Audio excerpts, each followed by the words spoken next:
Summoned by a ransom note left for Delia Weatherby, our investigators travel to West Point Station to rescue her and Zeb, and finally find out who was behind the laboratory break-in. Surprised to find Jack tied up as well, they free her and confront the kidnappers, all of whom wear white and gold masks. A fight ensues that injures everyone, JJ most of all.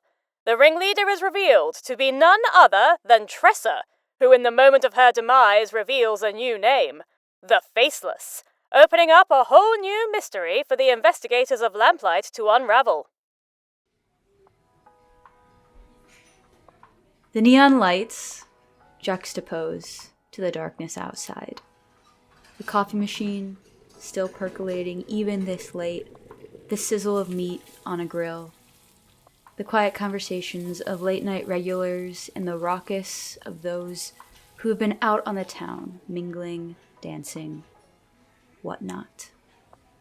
JJ, you are at Izzy's, sitting in one of the vinyl booths, plastic table with corrugated metal around the edge in front of you. What food do you think would be sitting on the table in front of JJ? Definitely sherbet, milkshake, like whipped cream, a cherry, sprinkles, one of those like straws that's like white with the red, like a candy cane straw, very classic, and then one of those like red baskets of just like fries. But I think she puts like salt and pepper on her fries. Across from you, in this diner booth, sits a mug of half-finished coffee and a stack of forgotten pancakes. And a quiet, calm, peaceful, hey, kind of pulls you out of your thoughts. Zion gets your attention and a hand reaches out across the table, fingers like kind of gently alighting on your cheek, appraises you a little bit. Are you okay? Yeah, I'm fine. A little tired, but when like, are you okay? You haven't touched your pancake. He pulls his hand back, leans back in the booth. I think that makes her notice where his hand was. It's been a few weeks since the night at the train station. You spent more time in the hospital than anticipated, Antonio concerned with the headaches you were having. But those have dissipated, mostly enough to flub your way out of the care. The only lasting reminder are the scars. A starburst on your back, shooting lightning bolts across your skin, up and over your shoulders. A burgundy color, not light enough to be unnoticeable on your blue skin. They peek out under the straps of the tank top that you wear. I think she'll touch like the back of her neck. You know, I've been meaning to, just with a little bit of trouble sleeping, meaning to go back in, just make sure everything's shipshape, but other than that, we solved the mystery. Everything was handled. Mama to the rescue, as normal. I wasn't talking about the case, but it's good. You just been a little quiet lately. Well, I mean, the way some of you guys talk about it, shouldn't that be a good thing? She'll laugh and start playing with her hair. Really, that was a long one. Rough ending. Takes you a little bit of time to rest up, and honestly, I'm a little bored. Not much interesting coming through after that, and it was very exciting. And she'll look at him in the way you look at somebody that you're like, I don't know why I'm trying to lie, this is dumb, but maybe she can throw him off her trail. I still need to talk to Joe. Well, if that's what's really bothering you, then I think you should remedy that when you get a chance. Yeah. I'm on it. But really, those pancakes.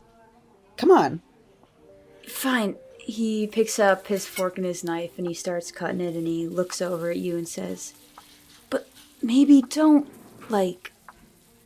describe your near-death experience as exciting. It wasn't exciting.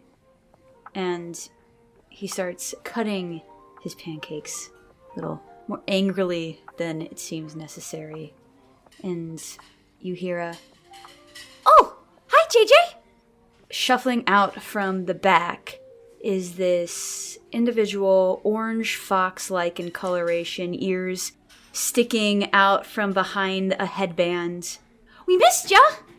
I heard what happened. Glad to see you're on your feet again." And you see Tara, one of the owners of the Isthmus, or Izzy's for short, welcoming you. JJ goes from looking down, almost oh, I said the wrong thing, to nothing can keep me down. Are you kidding? A little bit of electricity isn't gonna take me out. It's good to see you. How have things been? My usual is as delicious as always. Oh, well, I'm so glad. Things have been good. Kind of busy, actually. I love when you're busy. That means that there's been lots of people in here, lots of people talking. Do tell. She looks around the shop as if to see if she has any responsibilities that need taken care of urgently. And then she kind of gestures for you to move over in the seat and shoves her little furry butt into the seat next to you. They'll slide down and move so the fries are in between them and just leans in. Anything specific you thinking about?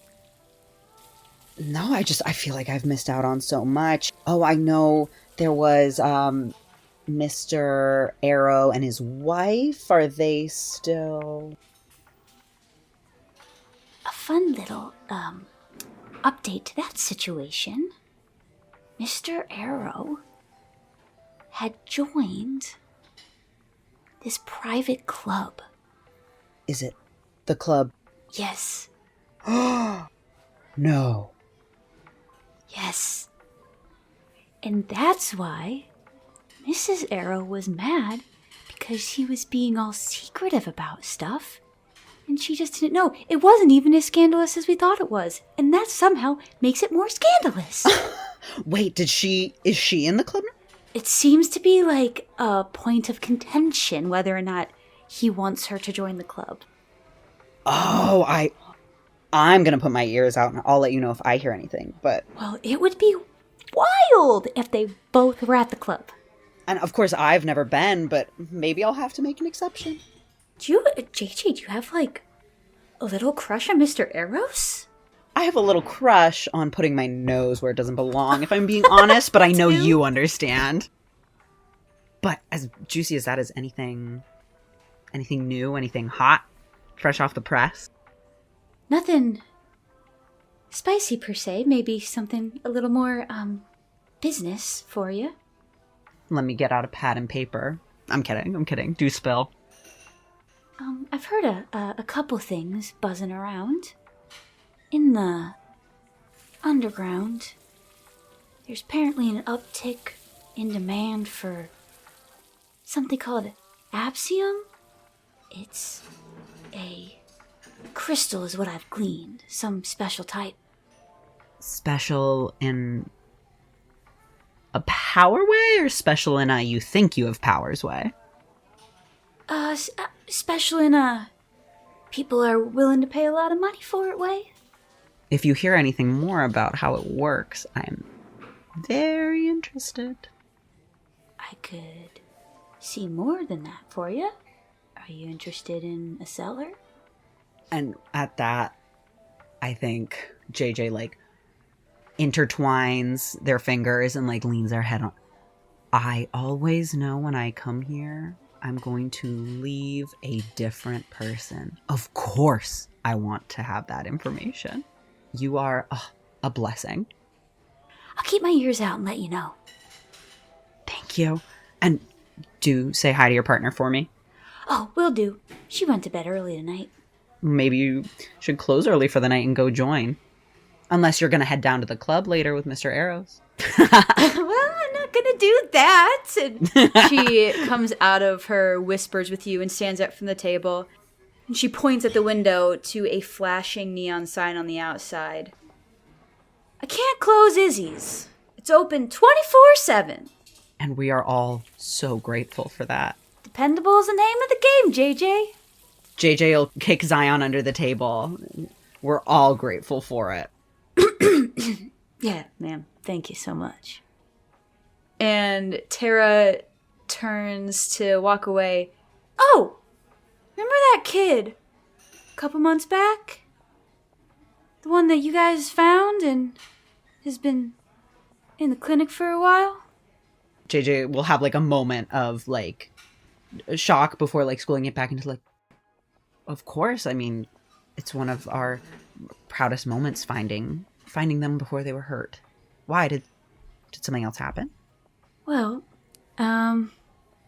apparently one of the teens from the community theater apparently met the same type of fate.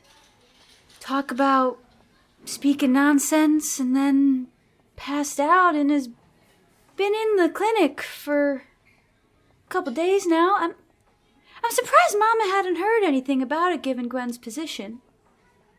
I'll definitely talk to Mama about that. Thank you for letting me know. It's also possible that perhaps it's less related than maybe people think and it just didn't feel important, but it's also hard when we're not hired to be there. The connections don't always jump out.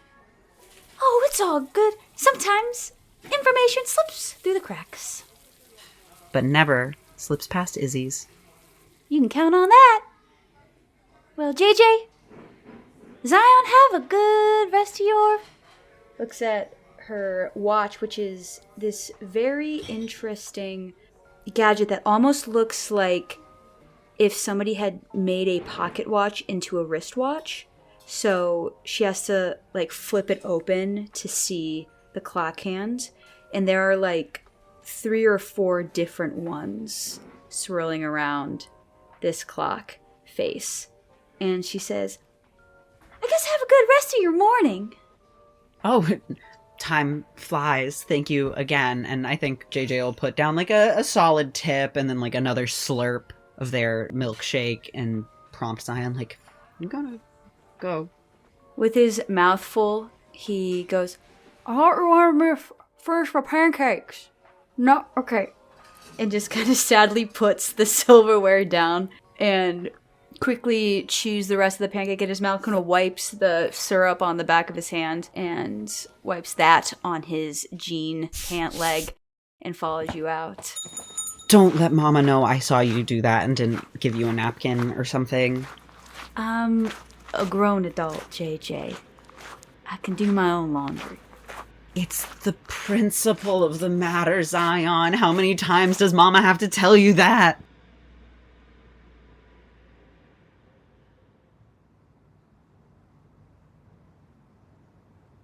And we are going to jump to a different location in the city, though still in Cypher City.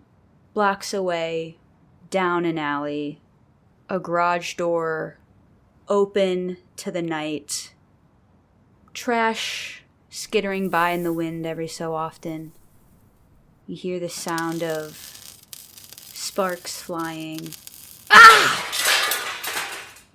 Onyx pulls up a welding mask, the top of their head, and says, I told you, Joe, I can't do it. The shit that this thing needs to be made from, I don't have access. Joe has her hair like so spiky from just running her hands through it constantly. Grease and various other materials on her hands. She has like a big grease mark on her cheek and she's like sweating and just pacing around. Well, honestly, what are you good for? All right. Oh, God, sorry. I haven't been dealing with... It's important, I get it. It is important. Do you know where we could get a hold of it? This needs higher quality materials than the shit I scrounge up, and they toss just a piece aside as if to back up their point. Joe picks the scrap off the ground and examines it.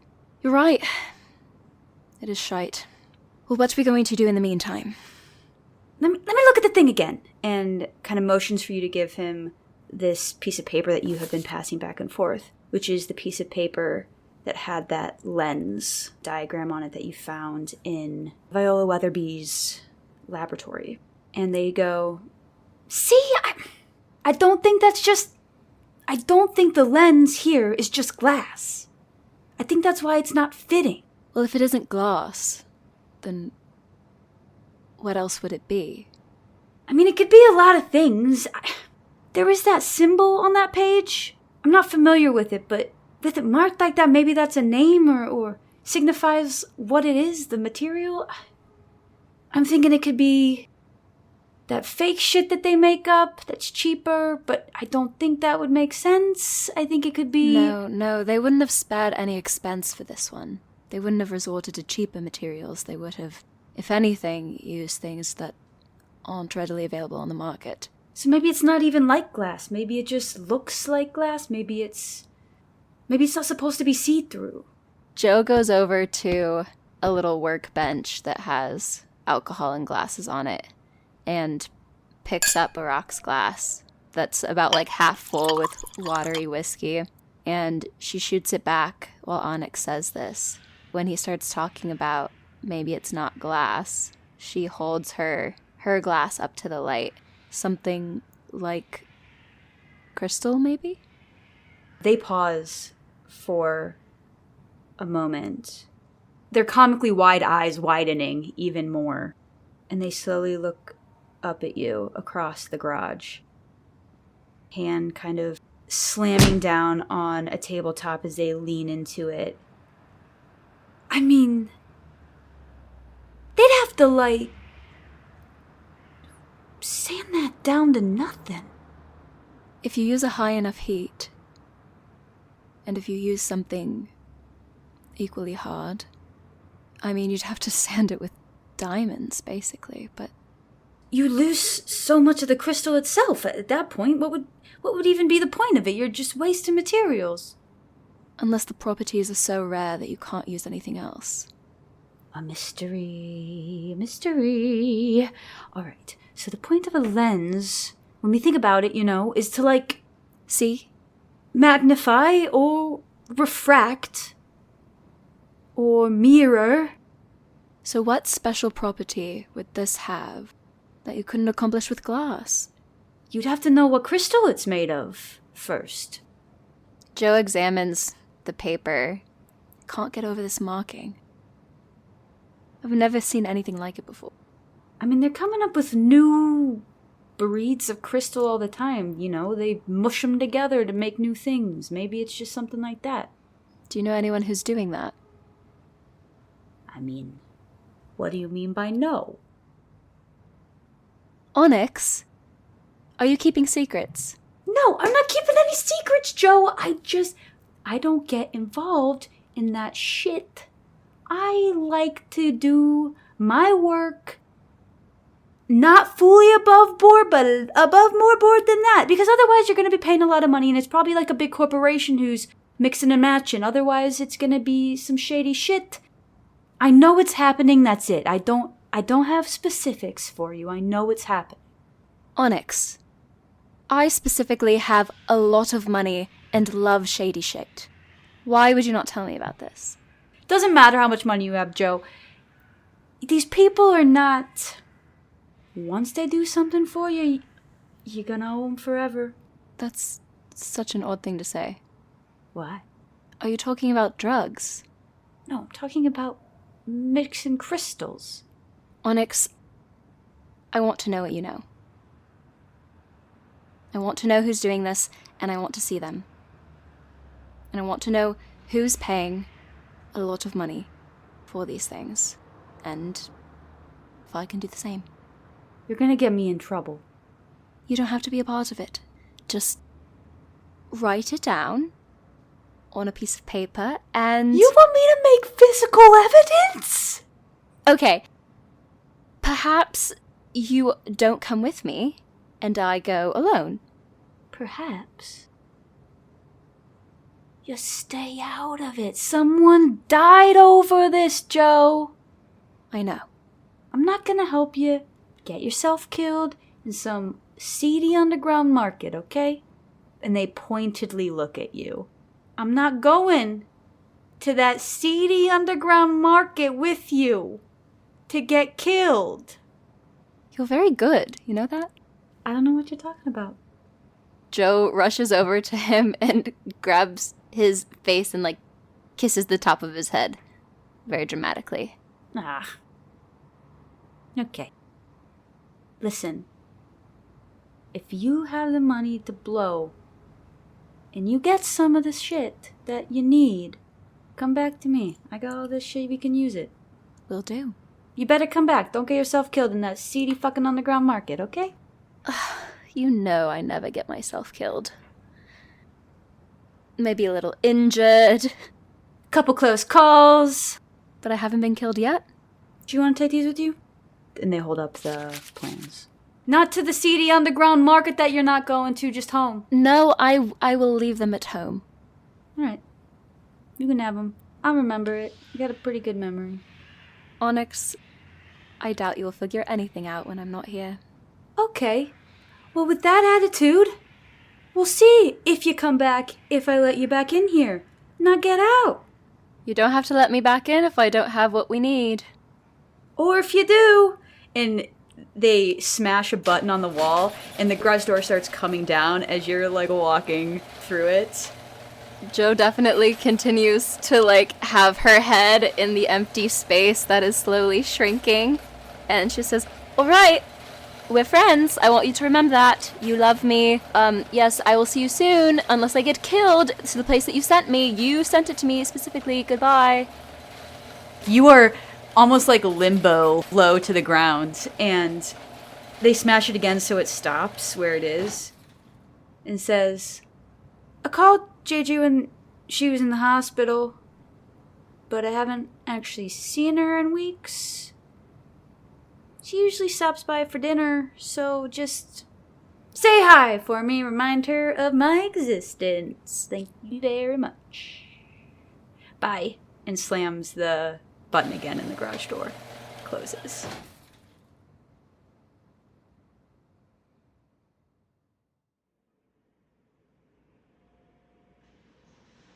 It is a new day. Mom Amoretta, you're walking home. It's evening, turning dusk. The golden hour light without the sun. Turning down your street, you see the mail courier outside of your house. She'll hurry up her steps a little bit to catch the mail carrier before they leave. As you approach, they say, "Good evening, madam." Evening. They whisk out, in their gloved hand, an envelope, pristine white, and hold it out to you. She'll take it and say, "Thank you very much. Have a good evening." You too, be safe now. Moves along down the street to the next house.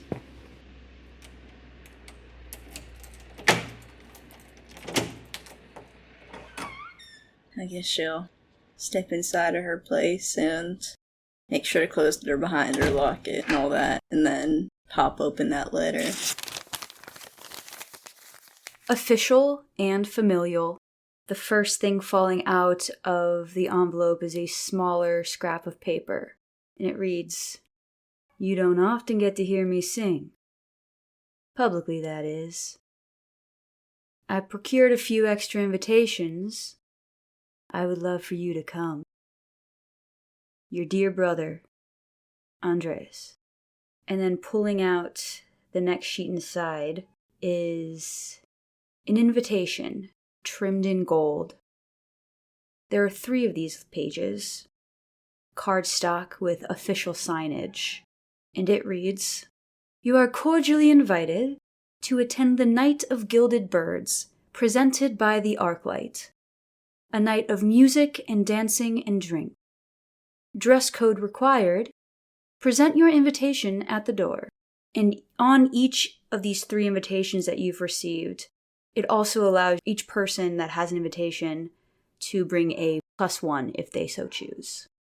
You have been to the Arclight once before. Very early on in Andreas's career there. It is wealth galore, rich, opulent, colorful. The dress code of the Arclight is black tie in the sense of presentation, not in the sense of actual aesthetic. So you can be sure that no one in attendance will actually be wearing a black tie, aside from the staff. But proper fancy dress is required, and you can interpret that how you will. But you have 3 invitations in your hands from your brother. Who receives them? There is that urge to give it to both her kids, Zion and Yarrow, should they be available for such an evening to go and see their uncle. Zion answers the phone and is like, Yeah, Mom. I got one of my own, actually. Guess I should check on your sister too, see if she got one for herself. You got anyone you planning on taking as your +1? I gotta kind of see if I can get off work first. I'm sure I can talk Ernesto into it if he really needs to be pushed around like that. Yeah, I don't know if a night of music is really my thing, though, but I'll think about it. Well, remember, it's for your family and stuff too, but I ain't going to force you if you feel like you can't go. I'll let you know. Okay. Alright, be safe, love you. It takes you 3 different phone calls throughout the evening to get your daughter on the line. Yes, Mama, what do you need? Hey, baby, I was just checking to see, did you get that invitation for your uncle about that event coming up? I don't think I got any mail today, actually. Well, if you got the time, and she'll give her the time on the day, got an invitation here that I can spare you if you want to come and check it out. It'd be a real nice event and stuff. Not many people get to go up to the Arclight. Oh. I think that I would be interested in that. Is it for... Your uncle, Andreas, he's performing there. Did you know if Everly's going? That's a good question. I mean, I presume she'd go, considering it's her father, but... Well, I'd like to see it. I've heard it's quite beautiful inside. Yeah, it's real nice. I only been once before, a long time ago, but... It was gorgeous. I was reading about... I believe his name was... Orville Flint. The man who designed the Arclight. Really? It's a weird coincidence, I think. Something about columns rising to the clouds. It was a little bit more poetic than my usual liking. I didn't finish. I mean, you'll be able to see the architecture up in person if you show up. So, maybe you'll see that, maybe some of that poetry might have been apt. Alright, it seems like a good idea. If I don't get an invitation, I'd definitely take one of yours. Alright, and how you been doing? Just busy with the usual. I've got a new paper I'm working on. Hopefully it'll be published. I'm sure it will. You're real smart, honey. So, anyone be lucky to publish with your name on it? You're my mother. You have to say that. Well, I know, I might be biased. But still. My eyes are quite heavy right now. I spent all day in the library. Too much strain, I think. Do you mind? I'm gonna go closing for a bit. Alright, rest up, baby. Fix yourself something to drink before you rest up. Will do. Love you, Mama. Love you too.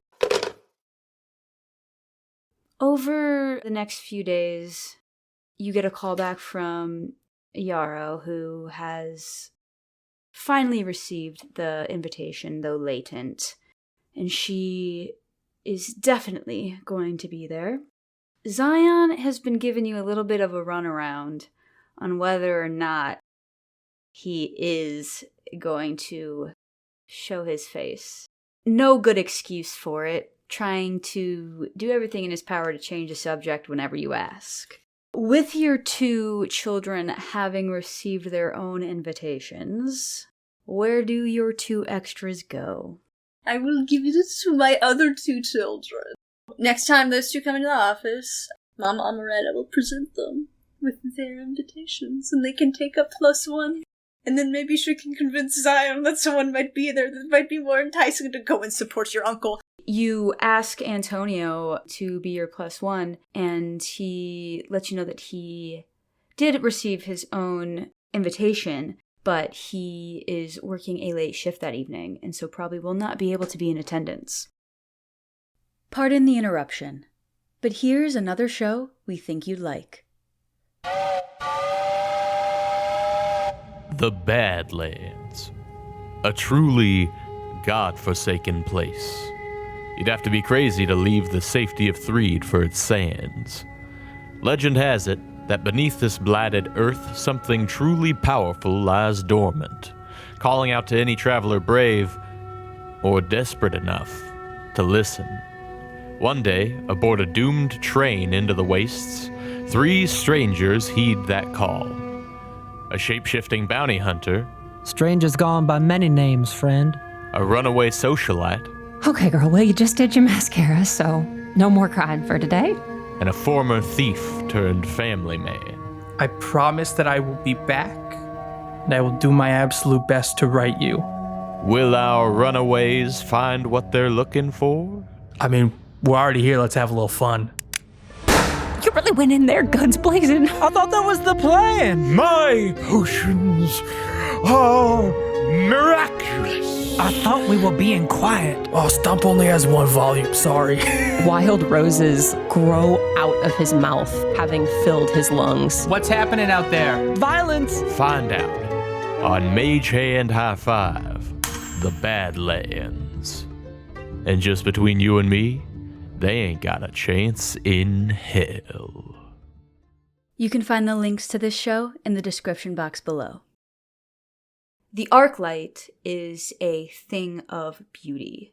It is a lounge.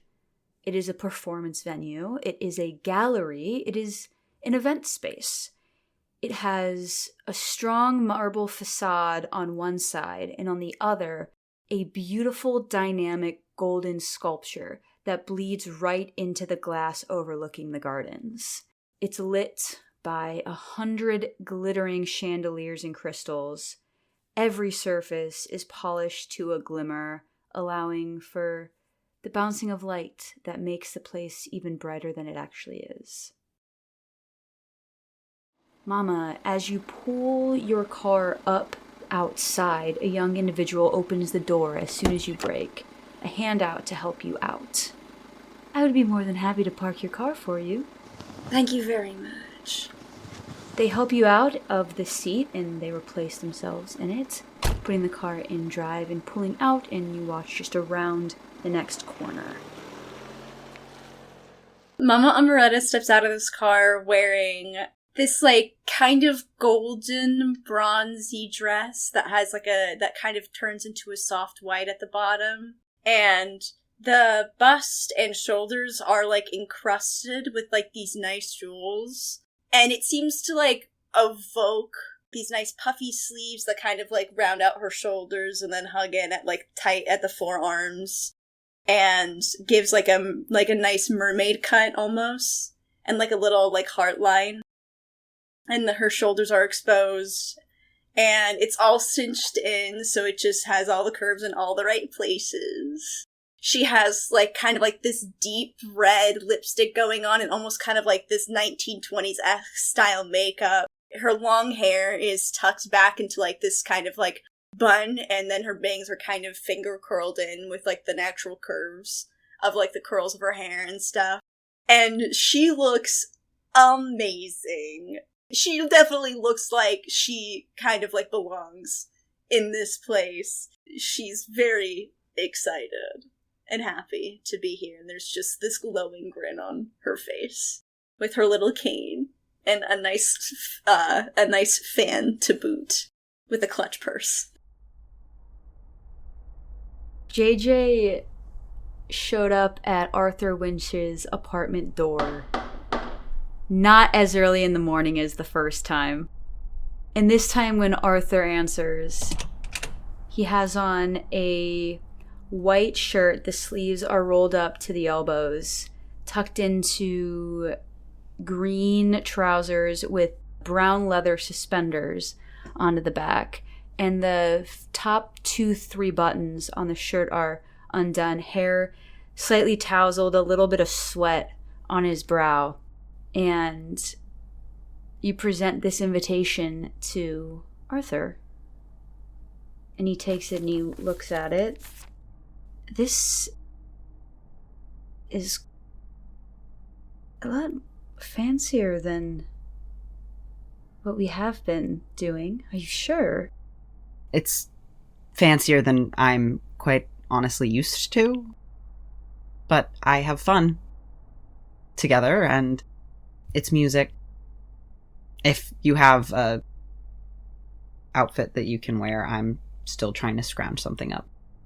It might not be exactly perfect, but I've got something that I wear to speeches and the like. Maybe that would do. Perfect is boring, if we're being honest. Well then, I've got something. Do you want me to meet you there, or go together, or... Well, I was thinking I could swing by and maybe we could have a nice walk beforehand. Get ready for the stuffy people we'd be surrounded by.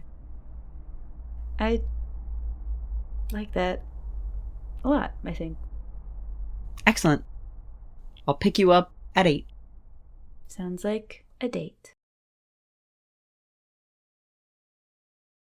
As you step up onto the sidewalk, Mama can kind of catch a glance of you out of the corner of her eye, and as her head turns to look, JJ, what are you wearing? JJ is in a pair of long, very tight pants and a very flowy, like almost of a chiffon style, like gown that's kind of watercolor painted with oranges and reds up the bottom into like this nice lilac purple that matches like when JJ is to blush the color of her cheeks.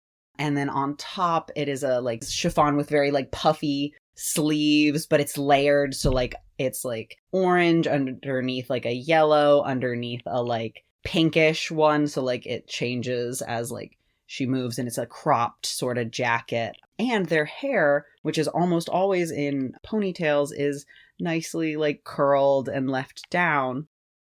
On your arm, Arthur has on very well-fitted metallic pants that shine a little bit, brown loafers. When you had shown up to pick him up, you had noticed that he had on this black see-through lace, like skin-tight shirt that was covered by a jacket, and it caught you as odd because he said he had something to wear that he wore to like speeches and events, and he said, this is Brosley's. She let me borrow something a little bit more fashionable.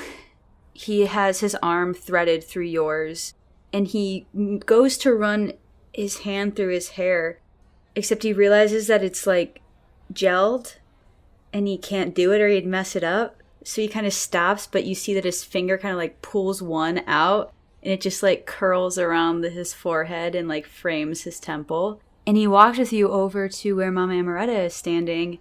If you don't remember me, name's Arthur. And puts a hand out to Mama Amoretta. Oh, of course I remember you, Arthur. And she'll say, and shake his hand out. You say, how you been? Looking for employment.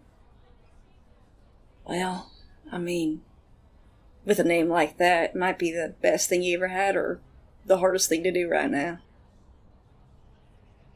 It's landed somewhere in the middle. Yeah. Well, I'm sure luck will turn up soon. Tonight could be great for networking. True. Smiles over at JJ. Hadn't really thought of that. This is a good place to meet folks. Jo was, you could say she was at the circus, but more accurately, she was outside around back of the circus with a woman that she had seen in the back room getting kind of like harassed by one of the patrons, and so she was like, hey, why don't you give me a private dance instead? But then they just ended up making out in the back.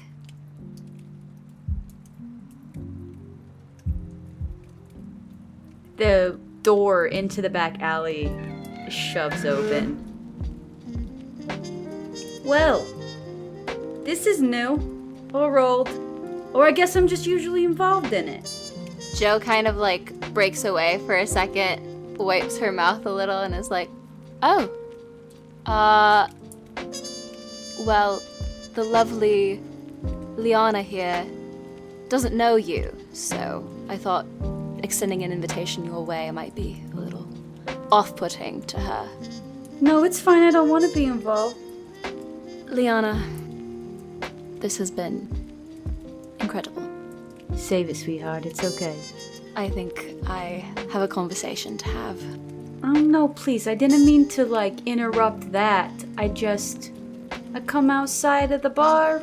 I'm not expecting to find that. It was just a little surprising, Liana. You have a great night. Okay, see you later. And Jack shoves the door closed behind her. Didn't mean to interrupt. I didn't mean to interrupt. I didn't know you were back here. Well, I didn't mean to interrupt, and then I saw you, and then I interrupted on purpose, but I wasn't looking to interrupt. Right. You want to smoke? Always. Jo takes out her gorgeous, bronze filigreed cigarette case and a very convoluted-looking lighter. Hands one smoke to Jack, puts another between her lips, lights her own, lights Jack's. Jack puffs, leans against the wall, one booted foot up against it.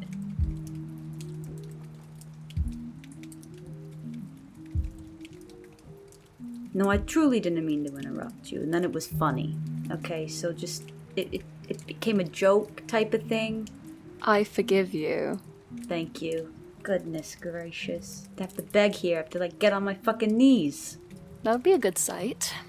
My knees would get dirty. Look at the ground. You're right. How have you been? Oh, I've been... Oh, I was expecting you to say another word at the end of that sentence, but I suppose... No? Existing. Trying to wrap my head around the fact that I got the shit kicked out of me. You see that it looks like most of the wounds have scabbed over, and the bruises aren't dark anymore. They're kind of like a sickly yellow. I didn't go MIA on you on purpose, just like I didn't interrupt you on purpose. I had to deal with the aftermath of Tressa, and the roses didn't take too kindly to that. I understand, but you could have called. I was just wondering if you were alive, if you'd gotten any sexy scars out of it. Oh, maybe you'd like this. And she rips her shirt out from where it was tucked into the front of her pants and pulls it up, and you see what are very dark, very fresh, bloodied bruising along her abdomen. The roses know where to hit you where it's hidden, But does that do it for you? Not exactly. I'm sorry. I was hoping more for Not painful shit? Cheekbone placement, yeah, something a little more aesthetically pleasing. That just makes me sad. Hey, I know what I signed up for. Speaking of signing up for things... Oh no. Don't try to pull me into anything else that you are doing. I got in trouble last time. It's not anything dangerous. No, I promise. It's not anything... It's a party. Oh, well, aren't we fancy? It is quite fancy, actually, so I don't know if it would exactly be your scene, but I do have a +1, and as much as I would love to bring Liana, I figured I'd ask you first. Where is this party happening at? The Arclight? Lets out a deep sigh. You think that they're gonna be okay with me walking in there? Honestly, I'm not sure. If you're okay with being seen on the arm of a rose, I guess we can go, but you gotta know people are gonna know who I am. Suppose that's a risk I'm willing to take. Well, then I could do with a party. Free booze. I could really do with a party.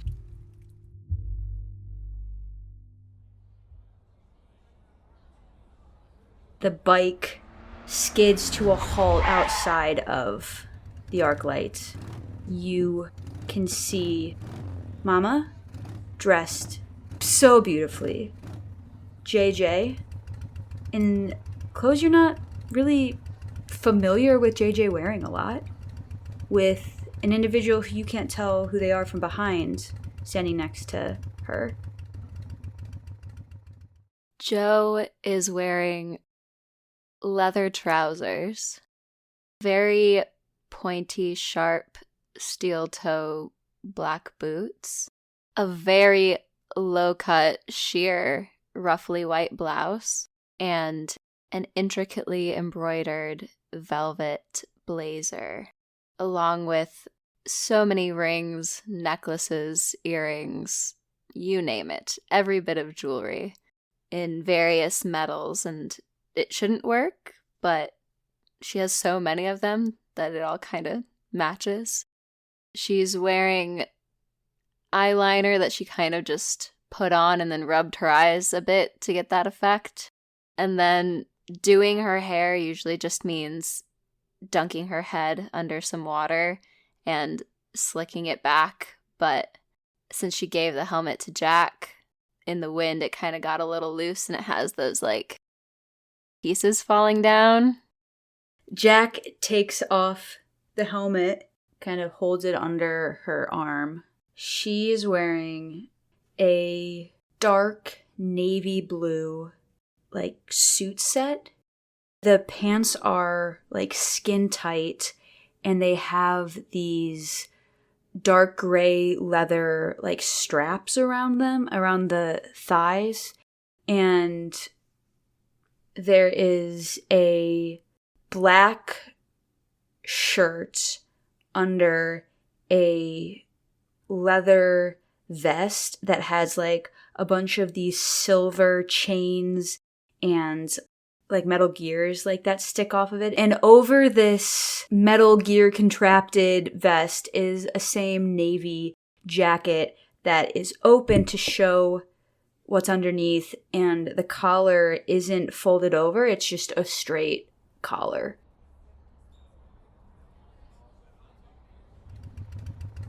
An individual runs up to you and says, I can park your vehicle if you'd like. No, thank you. You can tell me where I can park it? Of course. If you just go down this street right here, and then you'll turn right, there is an alley to the left, and if you pull down there, we have a line of cars. You can just park where you fit. Thanks. Joe sends like a wink in the parking attendant's direction. They stumble over their feet and their face gets super red.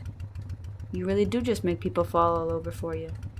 The talent, skill, whichever you want to call it. Don't leave me here too long by myself, and then hand you the helmet back. I won't. Make some friends, why don't you? And then she like kicks the engine and shoots off. Jack slowly walks across the sidewalk, apprehensive, towards the group of individuals that she is vaguely familiar with, some more than others, some not so vague, and she does a weird, like, salute thing when she gets up to you all. Hey. Evening, Jackie. Amoretta says as she flicks open her fan. I think JJ's face, like, falls for, like, a moment. I didn't think they extended invitations to just anybody. Oh, I mean, I don't have an invitation myself. So what are you doing here? Oh, she didn't tell you. And I think we see another moment of JJ's face, like, don't say that. Don't say who you're about to say invited you. She's just parking the bike. So it's not this place that invites just anybody. But I don't think I... Oh, I'm so sorry. I'm being so rude. Arthur, this is Jack. I was gonna say, I don't think I know you. Nice to meet you. And she grabs Arthur's hand and, like, shakes it out of the socket almost. And he's like, okay, yeah, good to meet you too. Yeah, Arthur. JJ will, like, take the arm that Jack was just shaking and, like, take it so it's, like, tucked under theirs and just, like, yep. Jack is, oh, what are you doing these days? You're just around, you know, one of those people you see. I'm definitely just one of those people you see. You know when you see a squirrel crossing the road or... Okay. Dead in the road. All right. I could just go wait over there. Nice to meet you, Arthur. Oh, there's no reason for anyone to wait somewhere else. That was quick. Thank you. Thank you. I said I'd be quick. JJ, Arthur. You all, Mama Amoretta leading, turn with the other patrons in the crowd that are coming in to enter into the Arclight. At the doors at the front are ticketeers, checking each invitation before gesturing guests through the double doors. You follow a line of individuals slowly checking jackets, readjusting suits and dresses, fixing makeup, down this long hallway and up a wide set of marble stairs. You can already hear the music, a familiar voice to Mama singing atop it. The stairs part to either side and circle around, and at their very top is a large open entryway. You can see people walking, talking, dancing, swaying. This hall that you enter is 3 stories tall. The ceiling is glass, the stars visible past the light pollution. To your left is a stage, a large circular window framing it perfectly. Columns line the walls, vines elegantly placed climbing up them to the top. And Mama, you recognize your brother, Andreas, standing on stage in front of a microphone. For a man who looks so gruff, graying hair and beard, stern, wide brow, cutting cheekbones, his voice is smooth and gentle, with just the right amount of rough edge. And his brows seem to ease, eyebrows rising, as he sings, croons. Dark purple and black striped pants tucked into the top of black-heeled boots. His shirt is gray and cinched around the neck with a dark purple cravat. His vest is a yellow paisley, and there's a long collared jacket neatly folded over a chair on the stage next to him, and a top hat sitting there as well. He doesn't see you as you walk in. His eyes are closed as he enters the chorus of a song.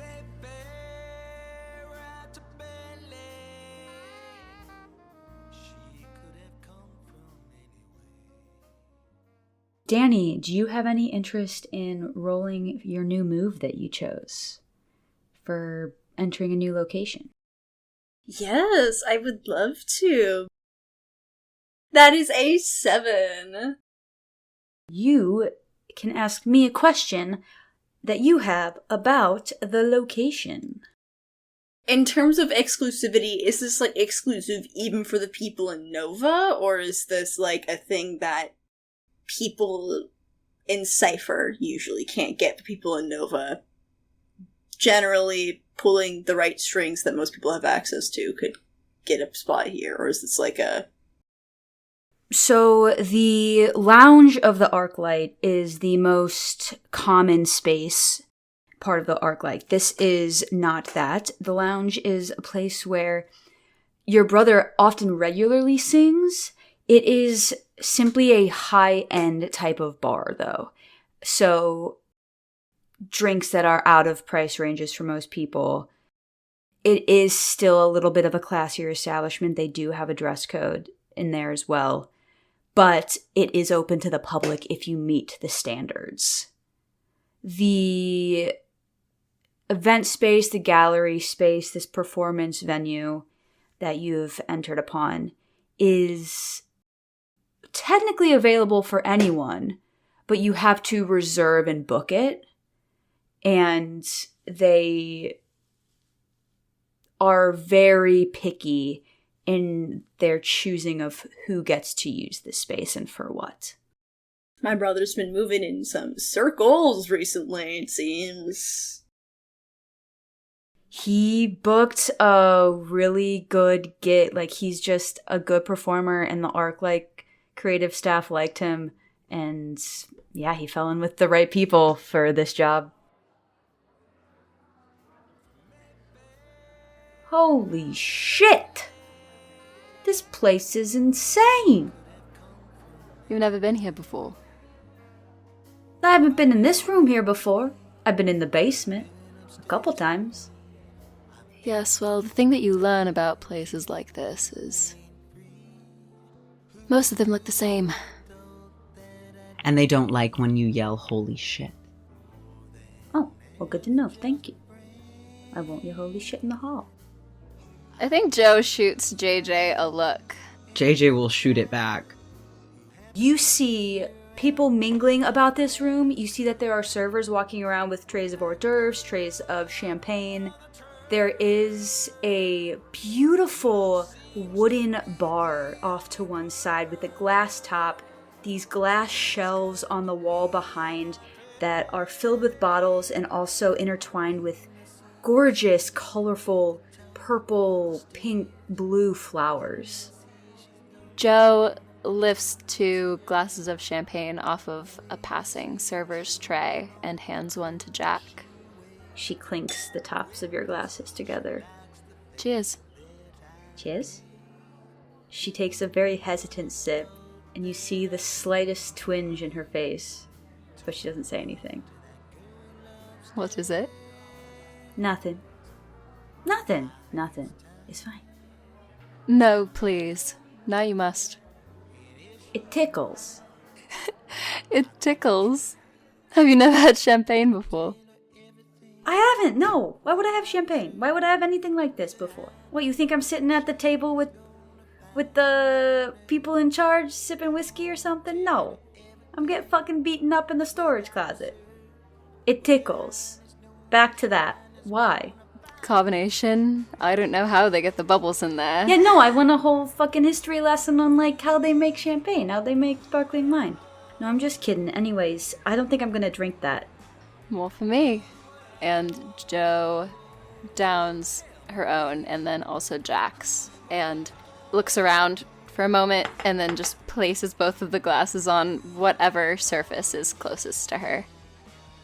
JJ will turn to Arthur and, do you want champagne? I think I saw someone with those, like, little, like, you know, like, they're, like, hot dogs, but they're not, like, they're, like, you know. And the little bread. Yeah. I would love that. Okay, I'll be right back. Arthur puts one of his hands in one of his pockets. It's lovely to see you all again, truly. I don't think I ever thanked you. Talked to JJ about it briefly. You know, it doesn't change what happened, but should be good that, there was some closure for the Weatherbys. She was one of the best. I don't know how anyone who comes after her is gonna live up to my expectations. But, alas. JJ comes back with, like, a comical amount, like, balancing 2, like, glasses in one hand and then, like, as many mini hot dogs in bread as possible in the other. Oh, do you think I could have one? And Jack kind of reaches over to try to grab one from your hand. Yeah, the, waiter's over there. Oh, okay, I see. We're not there yet. Understood. I will go grab you some. You can come with me? Yeah, I'll come with. You and Jack walk away to find some foods. Once they walk out of ear range, JJ will, like, offer, and I'm being rude. I apologize. Jack and I were really close friends for a long time, and Jack decided to go with a group that I felt uncomfortable with, and we never really spoke about it, and Jack has made it clear several times how she feels about me, and I'm letting it get personal in a space where that's not appropriate.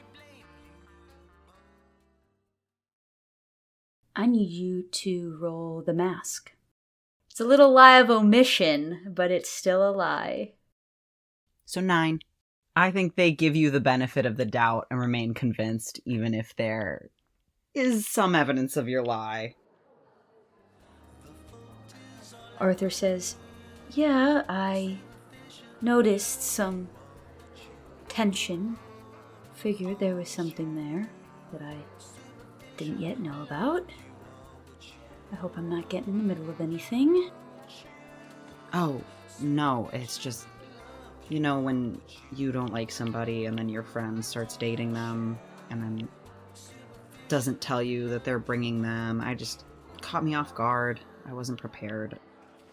It's a very specific situation that I can't say I've been in. Fortunately, Jo seems to wiggle her way into it a lot. Well,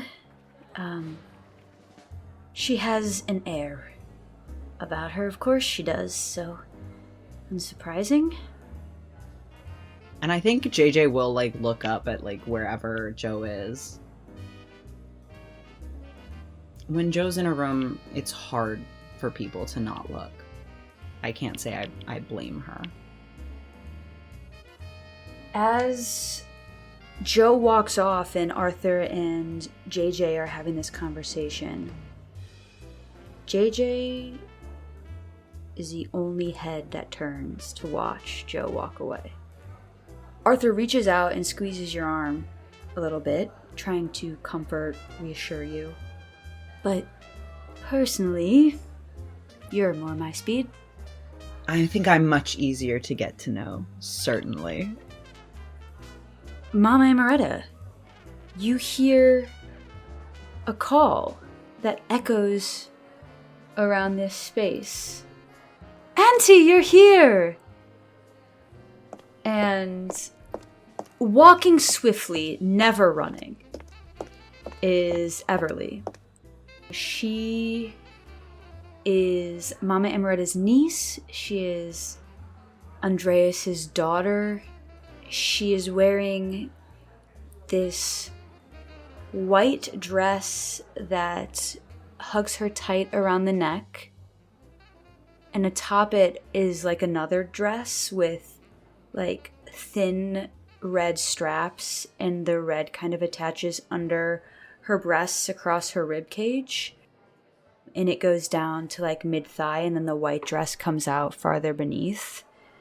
And she has her hair up in this beautiful bun with golden leaves intertwined through it. And a golden chain with a locket sits against her chest. And she has a bright smile on her face as she comes near to you and just pulls you into a hug. It's been so long. It's been way too long, Everly, as Amoretta gives her, returns her hug with a bit more crushing force, And then also teasingly pinches her cheeks and just says, "You look absolutely stunning.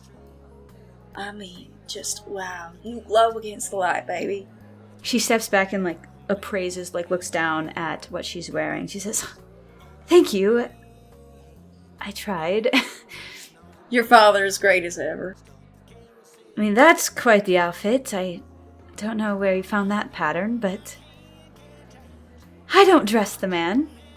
Mother's here, if you want to see her. She's right over there. And she points over next to the stage where you see Gwendolyn Segovia, Andreas's wife, just wearing a beautiful blue dress with brass buttons and buckles. From between her breasts, attached to the corset of this dress, is this beautiful, what would be a very thick necklace, but it's attached from the corset up her clavicle and up to her neck, where there is a collar around her throat. From the collar extend these velvet teal sleeves that cover her shoulders. And then the skirt itself, this blue skirt, blooms out from her waist and glides all the way to the floor. Her hair is pulled back into this messy way that she has always managed with ease and seems to have passed down to her daughter.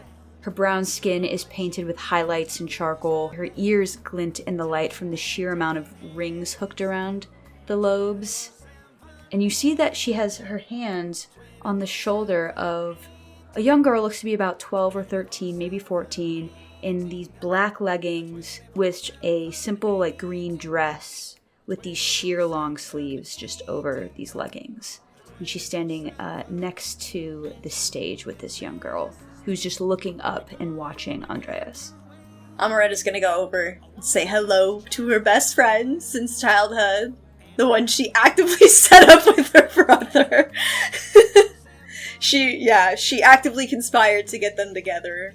And succeeded, very clearly. She'll grab herself and Everly a glass of champagne as she walks out to Gwendolyn to say hello, give her a hug if she likes, and, catch up, see what's up. It's been a while. Amoretta, and you give her a hug, and she says, well, don't you clean up nice? I try. It's been a while since we've had any reason to. Well, I mean, not like anyone goes to the Arclight often. And you, of course, looking gorgeous as always. Thank you. This is a special evening. I've got a musician here to present, and she kind of pushes the young girl a little bit more outward for you to see. This is Viev. She's a little nervous, but we've been working on stage presence. She's gonna do absolutely wonderful. Well, Javi, it's a pleasure to meet you. And she'll stick out her hand to give a shake to the shy girl and just give a very gentle, friendly smile. And you see a shy little smile appear on her face, and she kind of like looks up at you through her eyelashes. Hi. I've never performed for this many people. Well, I'm sure you'll do amazing. May I ask what you're performing? I'm gonna sing a song. Probably not as good as him, but... Oh, well. Andreas is old, and he's been doing it longer than you've been alive, so... I think he has a bit of an unfair advantage on you at the moment, but... I think one day maybe you'll catch up. Maybe even shine brighter than the rest of us. Oh, thank you. I hope you like it. I'm sure I will. I'm sure everyone's gonna be amazed. There is a clinking of a glass, and you hear the band on stage pull to a halt. You watch Andreas step back from the microphone and gesture to this woman who is climbing up onto the stage. And she taps on the microphone, and it gives like a little bit of feedback, and she goes, huh? Sorry. Well, good evening, and welcome to the Night of Gilded Birds, Nova's annual gala to show off and curate new and upcoming art. I am Rosalind Glynn, the head organizer of the Society of Inspiration and your host for this evening. In 1 hour time, in this room, you will be serenaded by a hand-selected group of young people hoping to catch their next break, hoping to find their sponsor, their agent, a patron. In the meantime, we hope that you enjoy the hors d'oeuvres and sparkling wine. She points to the back of the room. Through the hall in the back, you will find a gallery of fine arts, if that is more to your liking. Some pieces are for sale. You can check with any of our staff in the dark green. They are there to help you. If you'd like to make a donation to the society at large rather than a specific artist, you can speak with me personally. Enjoy your evening. And she steps off the stage, and the band starts back up, and Andreas begins to sing once more.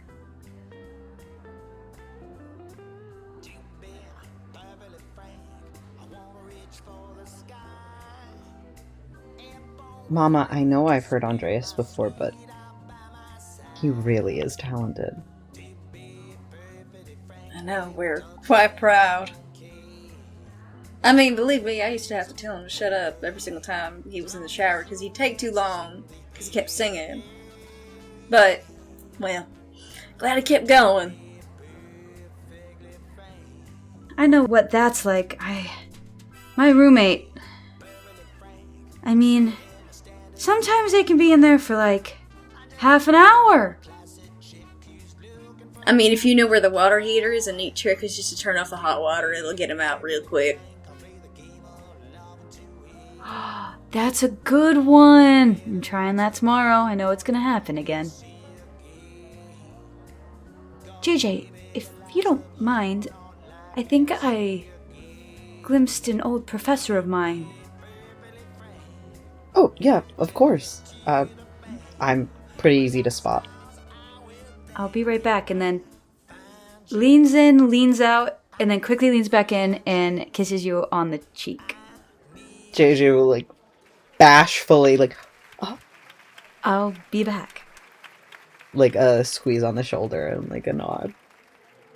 Mama, what was Zion up to tonight? Well, baby, I don't know. He said he was busy, I presume with work or something, but he takes a bit after his father. Fancy things aren't to his liking. I tried to complain with him about it, and he just said, oh, I don't think I'm gonna go. He's also a bit dense. About what? Lots of things, and just fans herself. That's true. You know, but you just gotta be a bit more blunt with him. About what? I don't know, whenever you just, you know. I guess, yeah, I should have just asked what he was doing tonight if I wanted to know.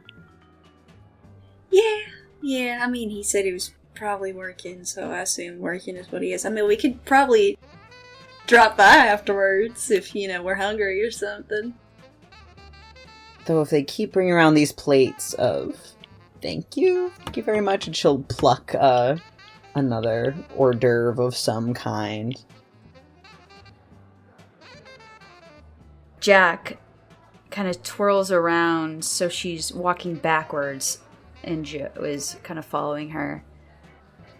I don't know about you, but I'll take a look at some art. I was just thinking the same thing. Although, if anyone else catches your eye, please don't let me monopolize your time here. Oh, so you invite me as a date and then you try to get rid of me? I'm not trying to get rid of you. I see how it is. I'm letting you know your options. She'll take a girl to go look at art, but then say goodbye. I don't know what it is. I'm getting mixed signals here. Are we gonna look at art? Yes, come on, let's go. You exit through this hall with just enormous doors into a smaller room that has paintings lining the walls. There are a few stands throughout the room with sculptures on them. And Jack kind of prances over to one of the paintings, crosses her arms over her chest. I like that one. Joe kind of bends at the waist to read the little description card next to it. Oh. She recognizes it. It is a oil on canvas abstract of a garden scene. And Jack says, "Oh, I bet that's out back. Like in the gardens outside, it's kind of weird to put pictures of your home in your home. Weird. I don't know why they would do that." I think my mother has one of these. Well, not this painting specifically, but from this artist. You hear another voice. Well, that would make sense. There's a few of these in this collection. They are garden paintings, and walking towards you is a young woman who is the spitting image of Mama Amoretta about 30 years ago. And she has this high-necked, like, jacket on that falls, like, over the shoulders, but then curves under them, and the tail of it goes down her back. And she has on a white lacy shirt and this thin, almost like bronzish color skirt that swishes down around these heels that raise her still not to Joe's height. And the Garden series is one of the better known. There's many kinds. They're around the world. I wouldn't be surprised if many people had a version. Have we met? Not officially. You seem familiar. I think you know my mother. Yarrow. Pleasure to meet you. It's a pleasure to finally meet you. Yes, I'm Joanna. Joe, if you like. This is Jack. She doesn't shake hands. She has her arms kind of crossed on top of each other in front of her. And she nods at your introduction and looks at Jack and says, "They didn't stop you at the door." And Jack says, "No, I guess I hide it well." Well, continue appreciating the painting. I didn't mean to butt in, but you seemed to be interested, and I had some information to share, so. No, I am. Gosh, this is wild to see you. You look exactly like your mother. Well, that's what they say. More like her than my father. Joe kind of like screws up her face at the mention of Dimitri and Oh, it's been years now. We have to get along with it. I suppose I'm just used to being sensitive about it, being around your mother so much. She has her hang-ups. She does. But let's not talk about that this evening. There's no need.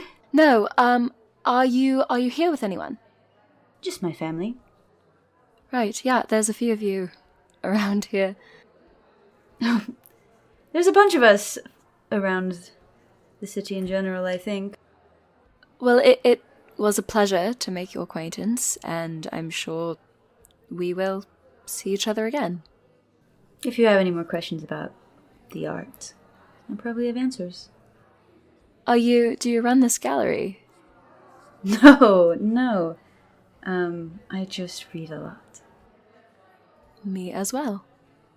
Besides, this is the only piece in here this evening that you would know. The rest have been lovingly made by the hopeful and the not yet named. Shall we place our bets? Who is going to make it? Well, I think I have an unfair advantage on you in that one. How so? It's not about what the art looks like. It's about the taste of the people buying it. And I know for a fact that there's one individual here, Priscilla Wallstrand. And every single year, she buys one painting from the gallery. And every year, it is a painting done by a child of 9 years old. And there is only one 9-year-old fine artist in this group this year. And it would be that one. And she points to an adjacent wall. And there is this, it's hard to explain, it's dark colors swirling.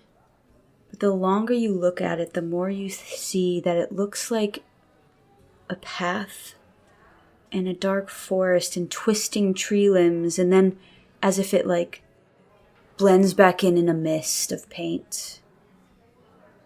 And then farther, it looks like a road snakes through mountains, and then the fog of clouds. It's a very odd optical illusion of a painting almost. And that might be the most interesting one yet. Jo clasps her hands behind her back and approaches the painting.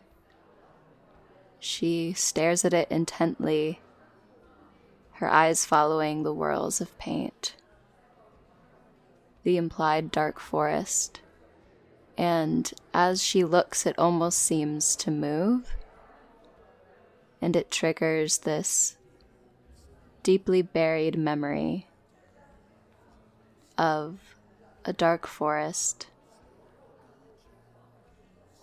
a girl, and then she shakes her head and turns on her heel back to face Jack and Yarrow.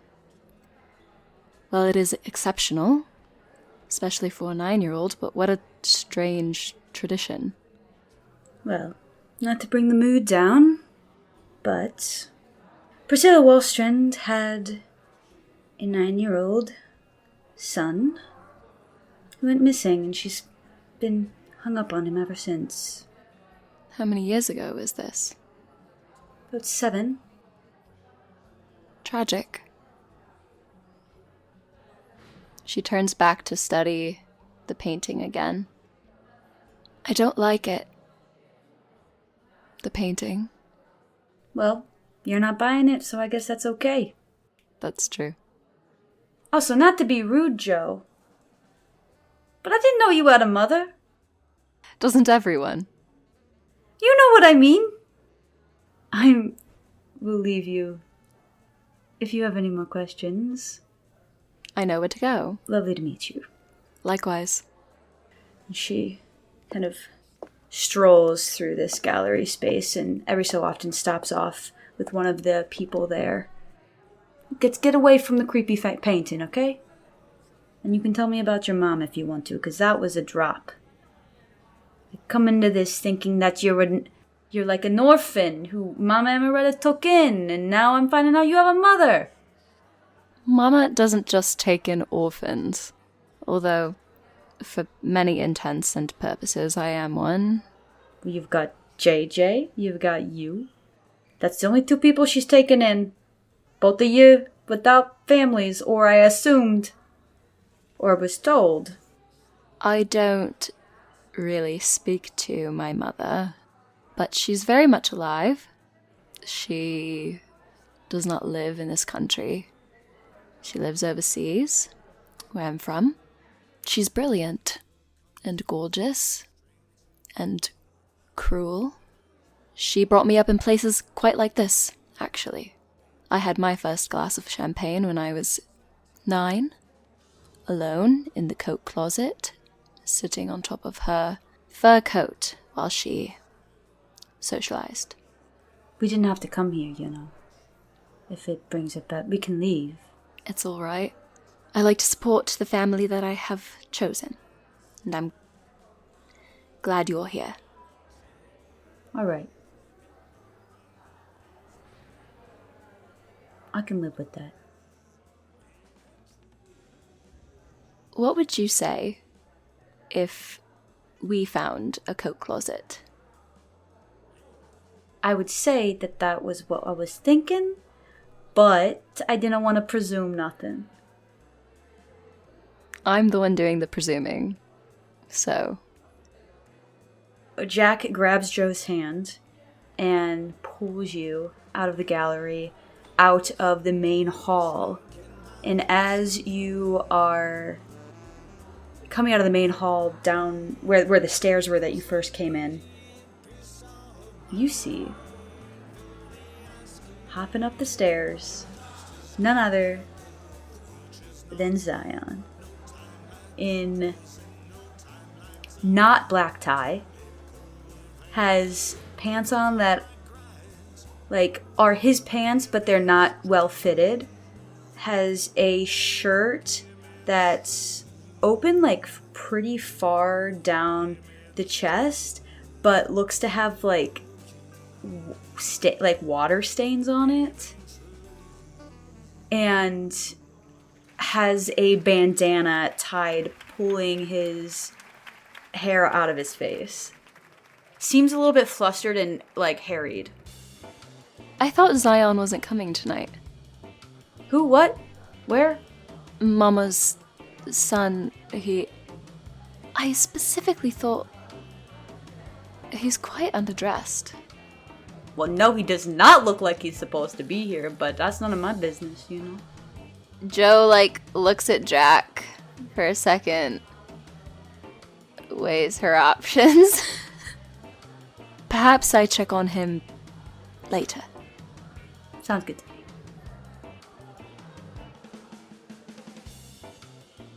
Mama, you see him first, just attuned to your kids and their movement. You see a flutter of activity by the door, and you look up and you see your son, disheveled, looking around, and catches your eyes and kind of lifts up a hand and waves over, and then kind of jogs across the room to you. Hey! Sorry I'm late. Hi, honey. Did work keep you late? I talked to Ernesto and told him about trying to leave and everything, and we just didn't know if it was going to happen, so I came as soon as I had the chance. I kind of ran here the last few blocks. I don't run a lot. I mean, you should make sure you exercise, but also let's get you a glass of water or something to drink. Thank you. Aunt Gwen, nice to see you. Looks him up and down. Well, guess I lead most of the family obeyed the dress code. Is there something in the back somewhere that we could maybe... You'll have to ask Andreas. I don't know if he brought any extra clothes. I'll figure something out. Eyes kind of look over to JJ. Oh, Zai, I thought you weren't, I didn't know if I was gonna come. I didn't know if I could get off work. Oh my god, you're wet. And JJ will, take off their jacket and be like, does this help at all? Kind of puts it on. It's avant-garde. Alright. You look really nice. Oh, thanks. It was just, I don't know, one of those things where I was like, what if I, got this and then this, and you throw it together, and then you look how you look at the end. Well, how you look is nice, so. For what it's worth, I think you could sell the avant-garde. Arthur comes back and appears kind of right behind you. The dress is a tank top dress, and I do not know if Arthur has seen the, electrical scars that run now along JJ's shoulders. Oh, Arthur, this is my, this is Zion, Mama's son. We've been friends for, feels like forever sometimes. It's nice to meet you, Zion. Oh, Zion, this is Arthur. We met him during our last... JJ. And Arthur kind of runs a thumb over your shoulder. What happened? Dangerous job. Something that happens. Did it hurt? I don't remember. Which is the funniest part.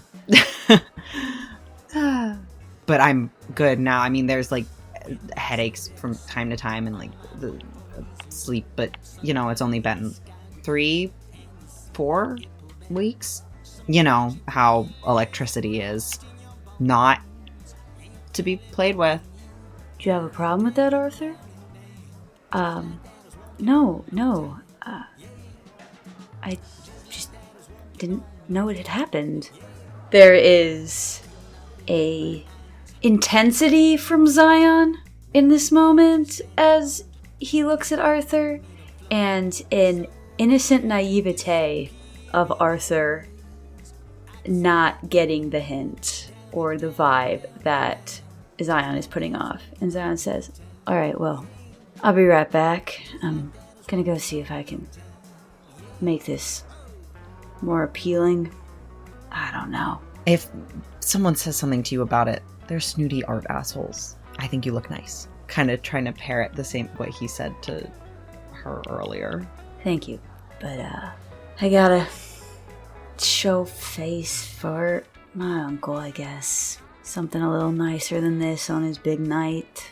I should have gone home first, and just shaking his head, walking off. So you saw your professor. Arthur launches into this nostalgic story of class with this professor that JJ only half hangs on to. And you spend the next hour chatting with Mama Amoretta's family. Arthur has introduced you to a couple individuals that he knows from college, university. Drinks are had, hors d'oeuvres are had. Yarrow comes over at some point to join the family group. You watch Jack pull Joe back into this hall after you hadn't seen them for a little bit of time. And they're keeping a bit of a distance from the rest of this group when there is another chiming of a glass. And everyone's heads turn as Rosalind takes the stage once again. Andreas now has stepped off the stage to join his wife, and Rosalind says, "Please gather." Thank you. Tonight, you will hear a range of musical talents. Each participant will come up, introduce themselves, and play their piece. At any time, you may show your interest in one of them or their handler. Handlers have been assigned by the Society to be impartial and are to be available to answer any questions you may have about the artist in question. Handlers, please raise your hand, and you see scattered throughout the room are individuals in plain black suits raising their arms. Without further ado, and the chandeliers in the hall dim. Some people move closer to the stage, some people stay where they are. No one completely stops talking, though they are polite enough to turn to whispers. And a spotlight flicks onto the stage. Are you at all interested in continuing to watch this? I think JJ is gonna turn to Arthur. I'm gonna run to the bathroom real fast. I didn't even realize just a few too many. You know how it is. I'll be right back. Oh, of course. I'll be right here. They're gonna take the opportunity to escape outside for a moment to take a breath of air. It's a crowded place. There's been a lot of noise, a lot of people, and a lot of looking for Zion unsuccessfully after he left. Mama, are you staying to watch with your brother and sister-in-law and kids? I'm spending time with my family. I think Jo playfully hooks her finger into one of Jack's belt loops and kind of like brings her hip close and is like, "Shall we stay?" I think it would be kind of amusing to watch these rich fucks try to bet themselves out of money for no reason. That is exactly what I was thinking. Also, free drinks. You know, sometimes I actually really like you. Okay. Why did you say that? Like you don't just like me in general. Do I like you in general? I know where you like me. I think Jo kind of smacks her on the butt and is like, "That's right."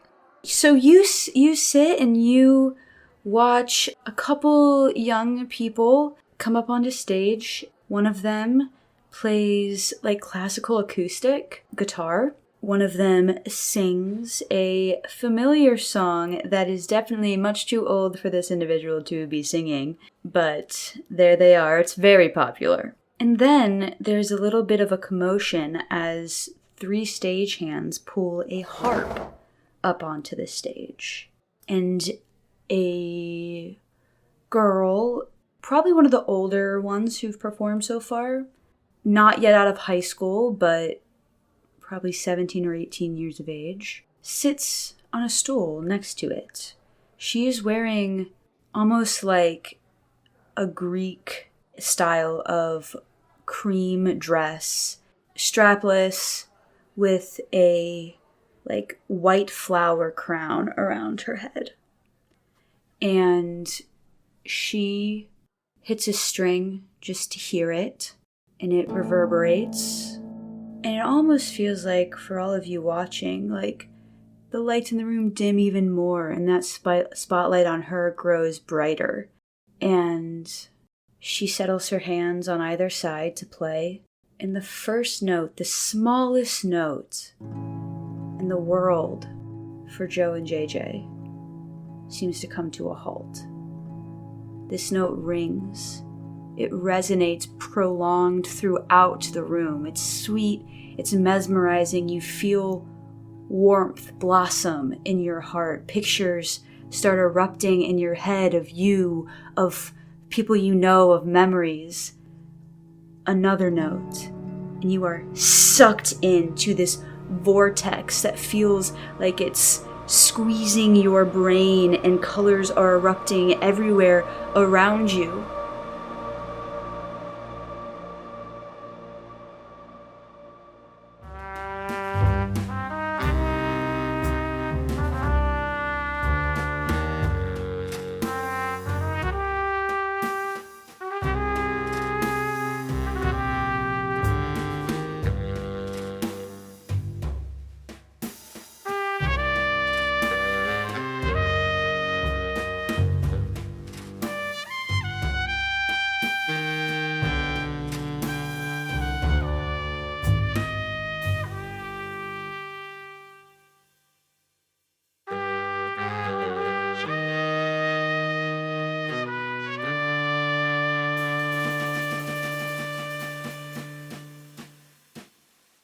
This series stars Kenzie Tartaglione as the Game Master, Atlas Matthews as JJ August, Danielle Halen as Mama Amoretta, and April Consolo as Joanna Gilmore, with Michelle Kelly performing our episode recaps. You can help us out by listening and sharing, rating and reviewing, or coming over to our Discord. Also, you can join our Patreon to get access to our episode talkbacks and more. Thanks for listening.